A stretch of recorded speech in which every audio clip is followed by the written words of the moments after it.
જંબુસરમાં નગરપાલિકાની આ લાપરવાહી છે. આટલો ઊંડો ખાડો પડ્યો છે, બાઇકવાળો અંદર ગઢેની અંદર પડ્યો છે, એના પગ હાથ ભાગી ગયા. બીજું કે આ સરકાર આટલું રસ્તો નથી બનાવતી, આટલો ઊંડો ખાડો છે. અહીંયા સૌગણ સોસાયટીની સામે આ શોપિંગ બી છે આટલું મોટું. અહીંયા આટલો મોટો રસ્તો આટલો બધું ખરાબ છે. નીચે લાઇટની ડેપી છે, નીચે માણસ પડેલો છે અંદર, એટલે બાઇક બી ગટરમાં પડી. બીજું કે ગાયો હુની પડે છે, નગરપાલિકાની લાપરવાહી છે. રસ્તા વહેલી તકે બધું બનાવવું જોઈએ, ખાડા ટેકરા બધું. હું જંબુસરનો રહી છું.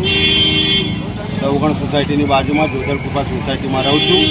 હવે અહીંયા એક બનાવ એવો બન્યો છે કે એક ભાઈ બિચારો બાઇક લઈને આવતો હતો અને ગાયોના ત્રાસથી તમે ગાયો જોઈ શકો છો, એ ગાયના ના અડફેટમાં આવવા માટે સાઈડ પર ગયો તો પેલા સૌગણ સોસાયટીની સામુ જ એક ડીપીની નીચે બહુ મોટો ભૂવો પડી ગયેલો છે. ખાડો જ છે, જોકે એ નારું જ છે. પણ નગરપાલિકાએ રોડ તો બનાવ્યો, બહુ ખૂબ સારી વાત કહેવાય. પણ આ જે અહીંયા આગળ સેફટી એમને જે રાખવી જોઈએ, જે પટ્ટા મારવા જોઈએ કે જેથી પબ્લિકને રાત્રિના સમયે જોવાય કે અહીંયા ખાડો છે ભાઈ આ બાજુ.